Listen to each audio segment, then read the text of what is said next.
Hello, everyone. This is Alicia with Women Tech Talk. And in this episode, we get to interview Jeremy Likness, who was at the Connect Tech conference. And we had such an amazing talk. And I wanted to sit down with him because I actually didn't get to interview him at the We Rise conference because I was too busy to find him. So please enjoy this episode of Women Tech Talk.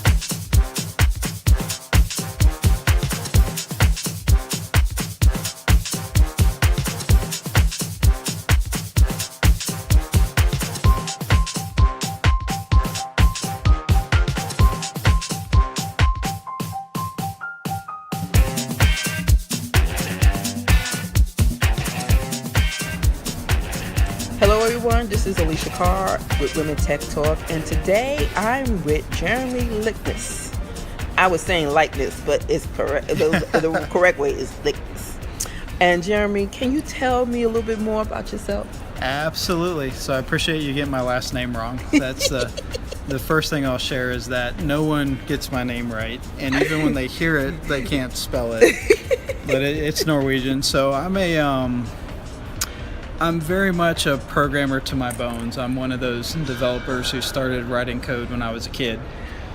And interestingly enough, I dropped out of college and worked my way through fast food and bookstores and clothing stores and landed a job of all things because I speak Spanish.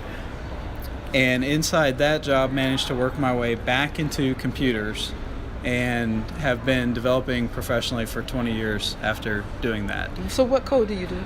I do all code. So I primarily work on .NET framework, but I also do a lot of JavaScript, TypeScript, web style development. And right now in my role at Microsoft, I'm a developer advocate for the cloud. So anything dealing with Azure, I touch. And what's interesting is that traditionally Microsoft was just .NET, C#, kind of their products. And now they are supporting Python, Golang, Node, and really reaching out to open source communities, it's interesting because before I joined them, I came to this conference, which is very much an open source conference. Which is Connect Tech.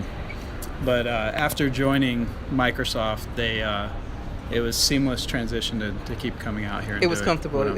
Yep. So you're located here in Atlanta? I am. I'm in Woodstock. Oh, wow. So kind of the northern fringe of That's Atlanta. kind of far. It is. But it's not as bad as some people I know who are out in Cumming or Brazelton. Yeah. Like that's starting to get North Carolina, Tennessee. It's not quite that bad. Lawrenceville, you're going to talk about Lawrenceville the same way too. Yeah, one of my first consulting projects was in Duluth. And coming over from Woodstock, there's no interstate west to east. That's true. And so to 2-hour commutes, you start to listen to a lot of books on CD. And have you gotten to the podcast back then when you were reading the books? I tried to, but I'm going to date myself. This was a while ago, so the technology wasn't quite ready. It wasn't quite ready for it. Now it's like crazy. Yeah. It's amazing what you can do. Mm-hmm. So you got to speak at our We Rise conference in June, and I didn't get to interview like I wanted to. I got to interview like 4 of the men at the conference, and I was like, and then when I finally realized, I was like, shit, damn it, I miss Jeremy Likness. Oh my God, listen, she didn't know. She said, well, you're gonna have to interview him again. I said, okay, we're gonna get him at Connect Tech. So, all right, you got me. So Connect Tech is one of our biggest conferences here in Atlanta, where it's all open source, and basically they talk about everything here. Right. And so, Jeremy, before we go into We Rise, what did you speak about here at this conference? So I did a full-day workshop on building Node applications. So it was an intro if you had no Node experience, how to get started. Mm-hmm. And then today I talked about using a language called TypeScript with Node. So basically a way to take JavaScript and tame the beast, if you will, because JavaScript's a crazy language and TypeScript takes some of the crazy out of it. I have done a little bit of JavaScript, but not enough to fully get into it. And I've done Java back in the day, but now I'm only a Swift girl. Okay. I haven't had a chance to get into other things yet because I've been doing crazy stuff. And I haven't had a chance to look at Swift, so you got one on me there. So, We Rise. Let's go to We Rise. So, what did you speak at what did you talk about at We Rise? You're going to put me on the spot. What did I talk about at We Rise? We Rise was... I'm pulling an absolute blank now. And I got up there and spoke. I've got proof. People took pictures. Yes, they did. They really did. And they loved your talk. It would have been something... either TypeScript or Node or Angular. It was probably something Angular, but that's blowing my mind. They loved it because, everybody was talking about your talk, and I was like, running a conference, just running around. I need someone to come talk to me about my talk, apparently, to figure it out. I've done probably a dozen talks between then and now. Okay, and not saying that to brag, saying that as an excuse. Plus, I got a sick puppy in the hospital. Oh, my Lord. So my brain's a little foggy. Okay, I'll let you go on that. So but actually, I'm pretty sure it was a TypeScript talk as well. So when we reached out to you. Docker, yes. And I used Go. It was a Docker talk. I heard a voice from the distance. Thank you, Laura. Yes, indeed. So it was talking about packaging applications in Docker. So there we go. The mystery solved. See, I told you my girls, they know how good. See, that's when they know how good you are. Thanks for keeping me honest. Mm-hmm. So when we approached you about speaking at our conference, what did you think about? What was your first thing that came to your mind about it? I was excited. First thing obviously was, wow, isn't this a conference focused on women with women presenters? And I was definitely flattered that I was invited, but it also for me triggered some just introspection because it was a great opportunity for me to take the whole idea a lot more seriously. And what I mean by that is I've known this movement has been growing to recognize women in technology. It's not a movement growing of women being in technology. Mm-hmm. There's always been. But it's interesting because when I first started development, it wasn't something that was front and center to me. When I started my first job as a developer, our VP of software development was a woman. And when I worked in the mid-range computers, mainframes basically back in the day, a lot of our developers were women developers. Mm-hmm. And then I moved into the product space and it started to shift a little bit, become more male dominant. And what was really interesting for me is when I went into consulting, that's when I found that a lot of the consulting companies that I had been working with were very much male companies. And so again, for me, I was surprised that I had the invitation, but on the flip side, I realized it was a great opportunity to become more aware and be more involved and actually talk to women like yourself who have had challenges in that respect because of the way that the industry presents itself. Did you feel that when you seen that it was a woman conference that would have deterred you, or did that deter you from wanting to speak at a conference? No, it didn't deter me at all. In fact, one of the frustrations that I have is that I realize that as a speaker, as a blogger, as someone who's very active online, I reach a very, very small female audience. And understanding why that is and connecting with more women to me was a huge deal. So I saw it as a great opportunity, really, A, to connect with the community of women in technology, but B, for a learning experience for me to learn more about it, because as I said, I've been kind of focused on my job and not being as conscious as maybe I should have been about the gap that exists and doing something about that. So how did you feel being some of the few men in an all-women conference? So honestly, when I showed up, there were some looks like, wait, what's that guy doing at our women's conference? But bottom line is everyone was super friendly, and so I felt welcome. I had I came out for lunch and everyone, hey, come sit down at the table. And I had a few people ask me, hey, if you don't mind me asking, what are you doing at a women's conference? Not in an accusatory way, but just I'm curious what made you come out here. And I was excited because if you back up, the way I got invited, a woman on your, I think it was your council, your panel, saw me speak out in Duluth. It probably was either Erica or Angel. Yes, at the Co-Career Academy. And that was an interesting talk because it's a long ways to drive, but what I liked about it was I knew it was an introductory talk. There were a bunch of individuals who are just getting into development and learning how to program. And so I saw that as an exciting opportunity. So I gave that talk, and that connected me in with Women Who Code and the invitation to We Rise. Mm-hmm. And so it was really 2 events that I reached a group that I think prior I did a lot of speaking in front of male-dominated, experienced software developers.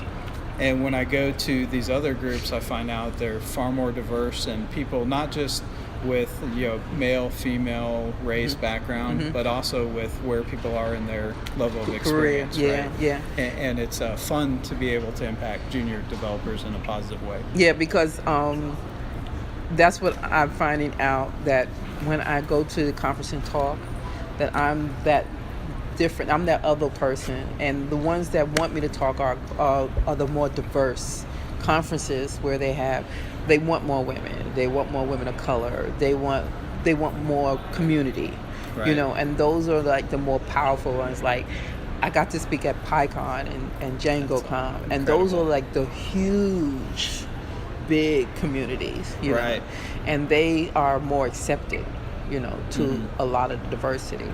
So when you were there at the We Rise, and the women were asking you, what are you doing here? Do you kind of feel do you kind of understand how a woman would feel when somebody asks her, well, what do you do? How do you get into coding from a male perspective?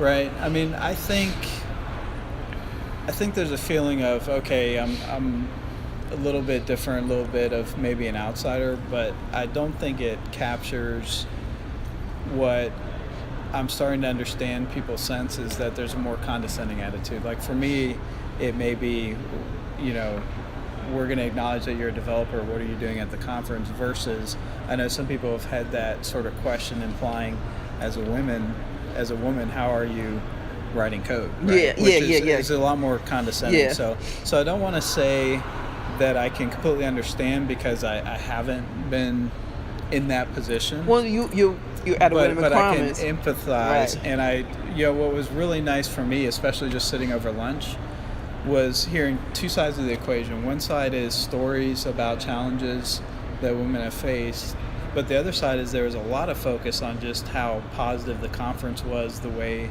that it was, empowering people to do new things. And I say people because we had men and women at the conference. And so that was exciting for me. But, one of the things I realized is I think a lot of us males, us men in technology, if we don't feel like we have a bias, we tend to say, okay, it's a problem, something needs to be done, but it's not really a problem where I'm at. And we don't acknowledge the fact that by its nature, biases can be very subconscious and unconscious. And, I started to look at things more seriously, like if I'm hiring, and we had a discussion about hiring before, and there's fewer female applicants, is that really because fewer women are interested in the job? Mm-hmm. Or is it because the job was not presented in a way that was welcoming to women? And that's something I would not have thought of. Yeah, and before. that's where a lot of men are starting to realize. It's like, well, I put this job out here on Monster or Career Builder, and no women apply. And it's like, well, right. The thing is that you have 10 qualifications on this job description. We see that we only fit 4 of those job descriptions, and then we're like, okay, we're not going to apply. And I have done that so many times, just me by myself. Right. I will not apply. I'm like, damn. Well, shit, I don't know RESTful. I'm not going to apply. But I know iOS, I know Swift, I know geolocation. I mean, I know all of that, but that one thing I will disqualify myself from applying for that job. And so, we trying to explain that to men, they don't understand. They just feel like, well, men apply with no experience. Why you? I don't understand why y'all don't do it. And it's like tiresome for me to keep repeating myself to explain to them this is why, and right. it's really tiring, but I have to keep doing it. No matter what, I have to keep doing it. Well, and I've noticed a shift so We Rise was the first conference I went to that focused specifically on diversity and women in technology. But it's interesting, I've been doing conferences and user groups for probably 10 years now. And I'm seeing a definite shift, even in conferences that traditionally don't focus on diversity and inclusiveness. The attendance is shifting. I'm seeing more women at those conferences. But B, I'm seeing more of an effort by those conferences to reach out and to be accepting. It's like the whole code of conduct, right? Yeah. Because in a lot of conferences, I think back and I'm like, wow, it really wasn't a safe, quote unquote, place. It was very aggressive if you were not one of the males at the conference, and that's definitely shifting. So it's exciting to see. I know it's not fixed across the board. It's not, but there's still a lot of conferences that still now they're starting to open up to doors for more. Some of us had a discussion is that they feel that taking the name out of the title would draw more men to the conference. And I mean, for me, I feel that hurts it, because either way, even if we just say women of code on it, men are still not going to come to the conference. Right. So let me ask you this. At the conference, was the initial intent to target more men than registered or came to the conference? No, it was more to target women, but we wanted men to come. Okay. Yeah, it was just, we wanted to have that nice little mixture. Right. I don't think it was, I think that the problem is that when we were trying to get men to invite them to come, they felt intimidated by the word women. Right. Because they felt that, well, we're not welcome. Sure. And I was saying, but then you shouldn't come. If your fear is the word woman, then you the fool. That's something wrong with you. Yeah. I mean, so do you feel that if you had seen that, would you have even come?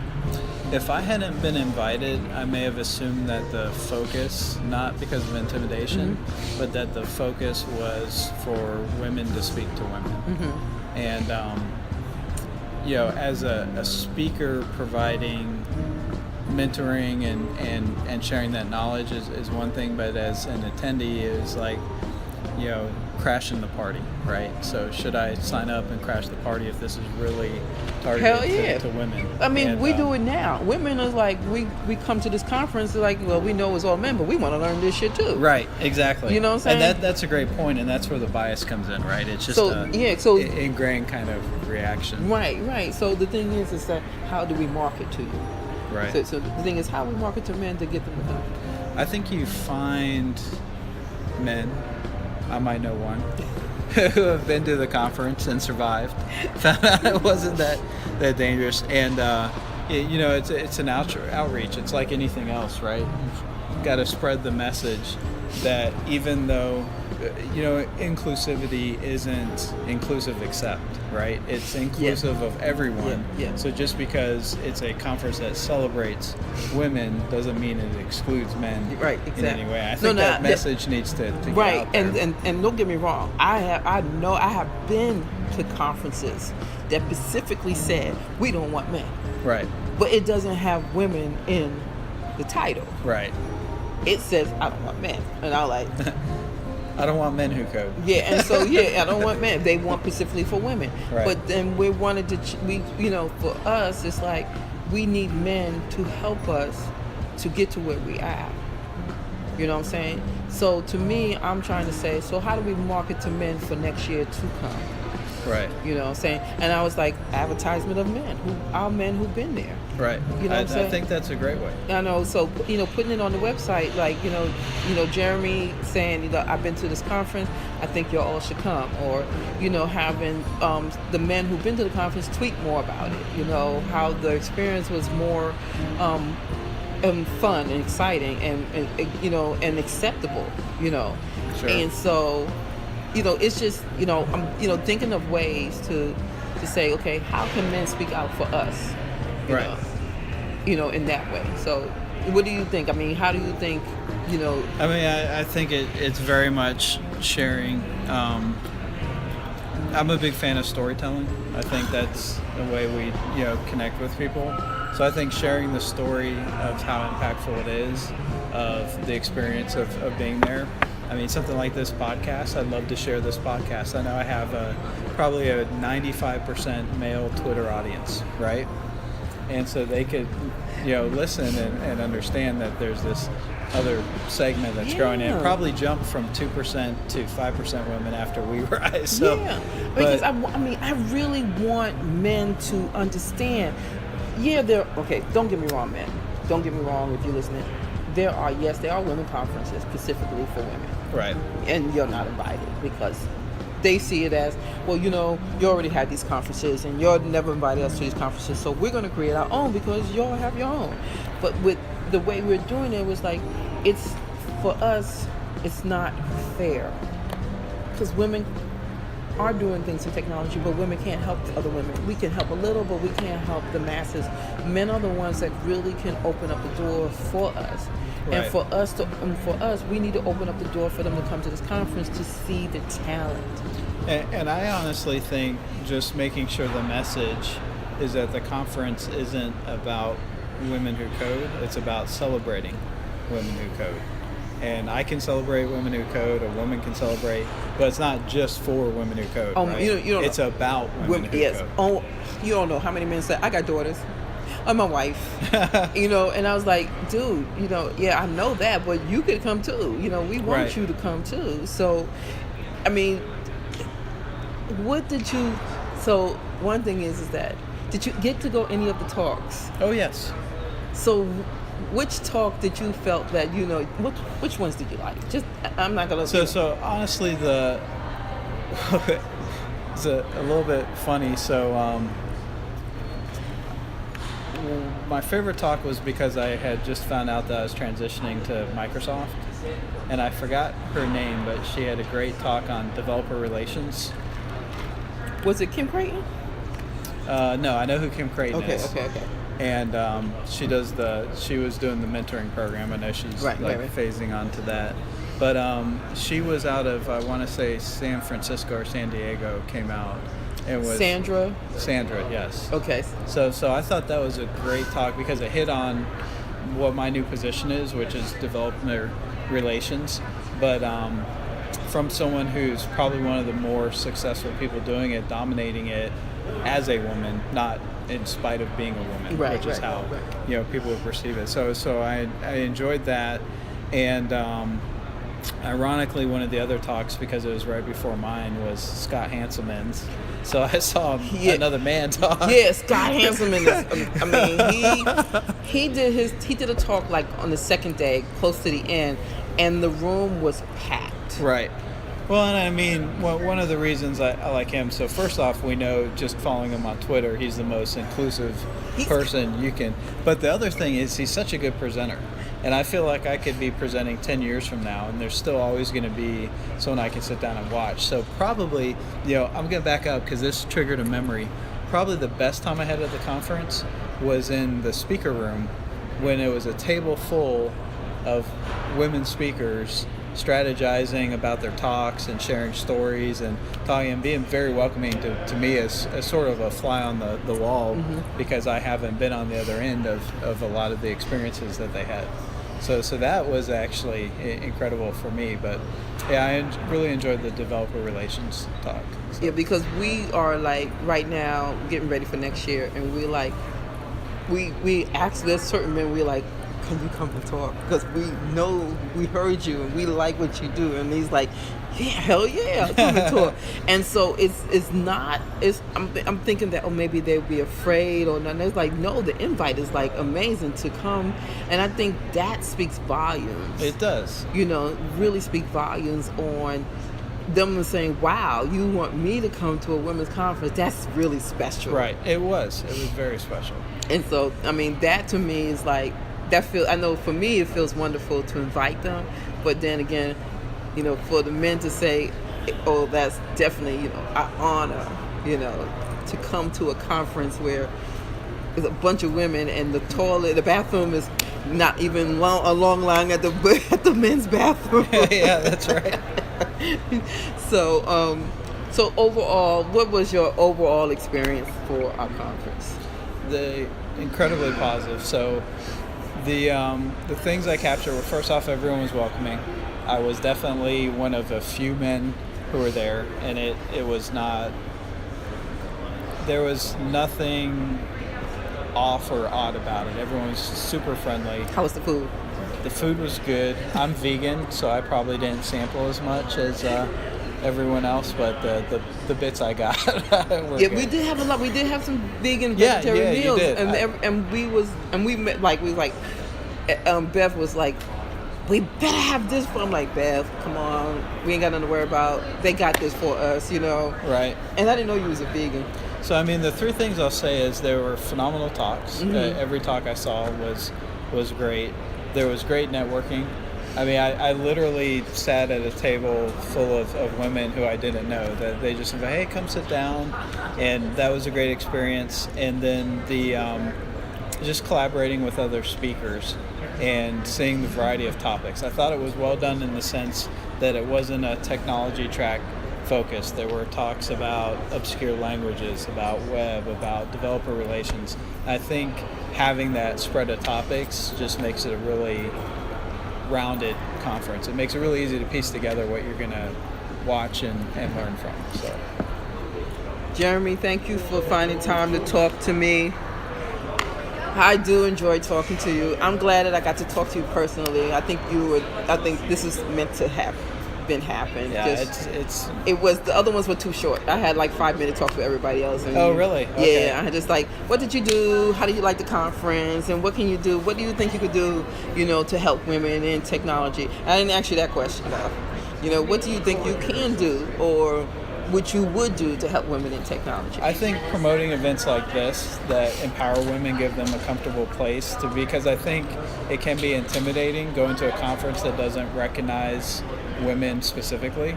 And so being able to come to a conference, get comfortable, see what the format's like. So definitely promoting events like this. But the most important thing any of us can do is just constantly say that even if I feel like I don't have a bias, to just constantly question, are we aware and are we making a difference? I look at every time I see that, I have a Twitter demographic, I'm not going to assume that women just don't like Twitter. I'm going to assume that, okay, maybe I need to change my message to be more inclusive. What is it about my message maybe? And maybe I'm just going to a lot of events that there's only men in the audience, right? So what events can I go to that do have that diverse group? So something like this, Connect Tech, right? It's a great crowd of people. Connect Tech has, I think, 14 of our Women for Women of Code are speakers. Right. And so that is like, this is where we loved about Vincent and Critique, because Vincent and Critique is like, no, we know Women of Code is here in Atlanta. They're doing amazing things. We're going to make sure they're a part of our conference. Right. And they do not hold back in doing that. They make sure we are involved in their conference. Not only do we have our women speakers, but we have small, like at an event before the conference, or we do a breakfast with the conference, and they make sure that, or they're like have one of the speakers come and actually will do maybe a round table discussion with one of their speakers. They do an amazing job with helping us. They really do.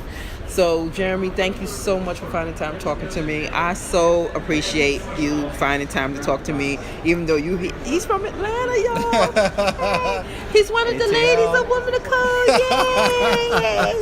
Yeah. He's a part of the team, y'all. So Thank you so much, Jeremy. I appreciate it. And so thank you for listening to Women Tech Talk.